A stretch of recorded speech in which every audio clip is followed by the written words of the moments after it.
Olá, meu nome é Isaac, sou da turma de TS e hoje venho juntamente aos meus colegas apresentar-vos sobre o que é a monarquia portuguesa, como ela se iniciou em Portugal, os reis, as suas características e como ela se finalizou.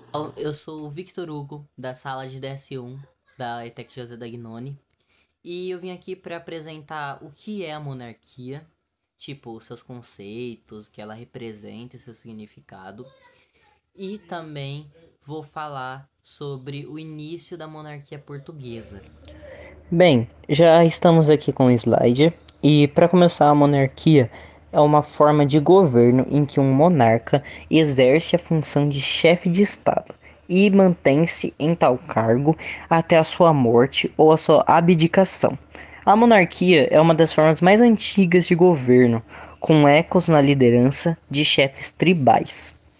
E desde 1800 vêm sendo abolidas diversas monarquias por grande influência das ideias trazidas pela Revolução Francesa e também das invasões ocorridas nas guerras napoleônicas. E a maior parte das nações que a mantém são apenas monarquias constitucionais. Bem, gente, é isso. É a parte do que é monarquia. Agora nós vai passar para o próximo slide.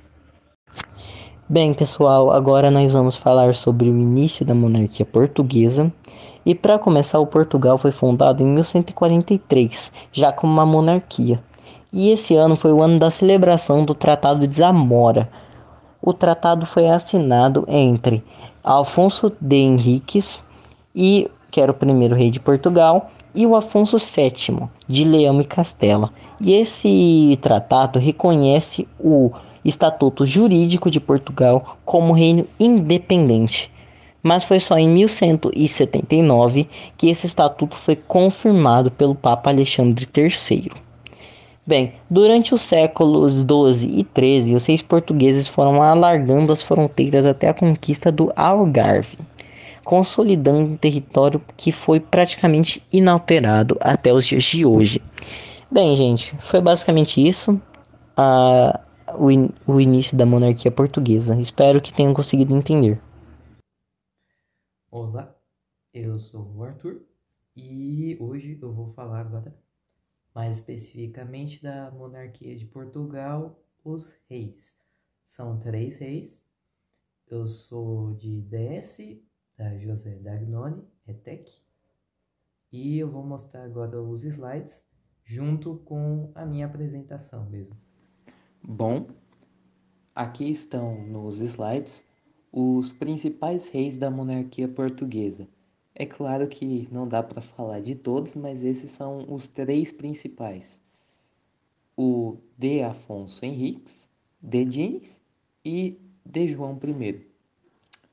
Primeiro, o Afonso Henriques, conhecido como o Conquistador, foi o primeiro rei de Portugal, filho do conde de Borgonha, Henrique e Teresa de Aragão.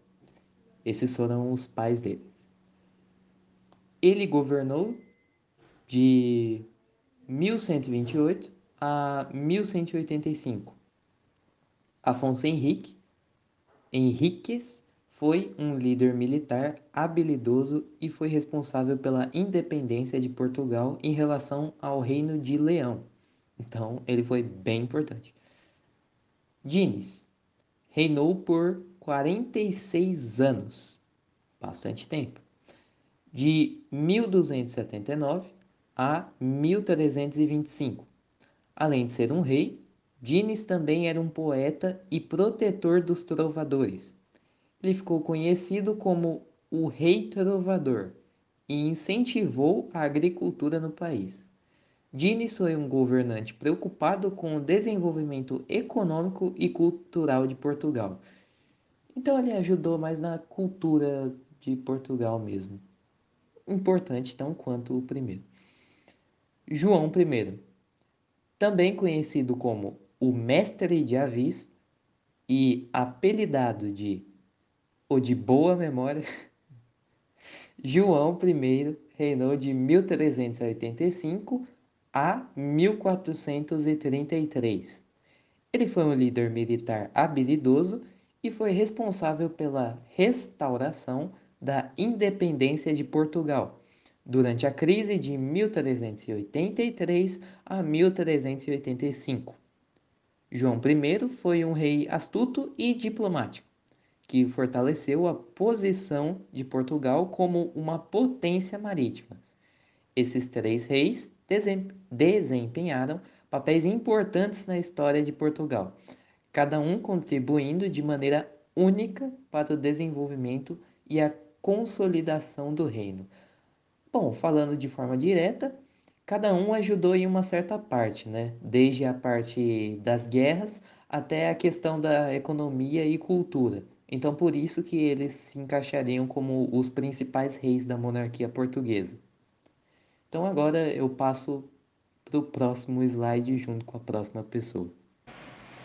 Olá pessoas, tudo bem? Espero que vocês estejam ótimos. Eu sou o Diego e agora vamos conversar sobre as características da monarquia portuguesa. Bem, agora que já estamos nos slides, eu quero explicar para vocês sobre a monarquia constitucional, que também pode ser conhecida como monarquia parlamentar. Nesse caso, existe um parlamento. Esse parlamento ele é eleito pelo povo e ele exerce o poder legislativo. Então, o monarca personifica a autoridade do Estado. E, como chefe do governo, é eleito um primeiro-ministro, cujas ações são fiscalizadas pelo parlamento. No caso, ele vai sugerir, propor coisas e o parlamento ele vai aceitar ou não. Agora falando sobre a sucessão monárquica, ela pode estar regulamentada pela legislação estatal ou por preceitos de ordem familiar. Desde meados do século XIX, a monarquia constitucional apresenta frequentemente uma forma democrática de Estado. A sucessão pode ser eletiva, que no caso seria a eleição, ou hereditária, que no caso seria de pai para filho, conforme os países ou épocas. Agora volto eu para lhes apresentar sobre como se finalizou a monarquia portuguesa. Após todos esses eventos nos mostrados sobre como se finalizou, o que é a monarquia portuguesa, seus reis, suas características, eu vim apresentar-los sobre como ela se finalizou. Bom, a monarquia portuguesa chegou ao fim em 1910, com a Revolução Republicana. As causas incluíram descontentamento com a monarquia, a influência da maçonaria, instabilidade política e econômica, bem como a insatisfação popular. A revolta culminou em 5 de outubro de 1910, quando um golpe militar derrubou a monarquia e proclamou a República Portuguesa. O rei Dom Manuel II foi deposto, marcando o fim de mais de 800 anos de monarquia Portugal. Bom, agora já vimos todos os tópicos. O que é a monarquia, como ela se inicializou em Portugal, quais são suas características, os seus reis e como ela se finalizou. Mas tudo isso que nós vimos representa a monarquia portuguesa, lembrando que vários outros países também tiveram a sua monarquia.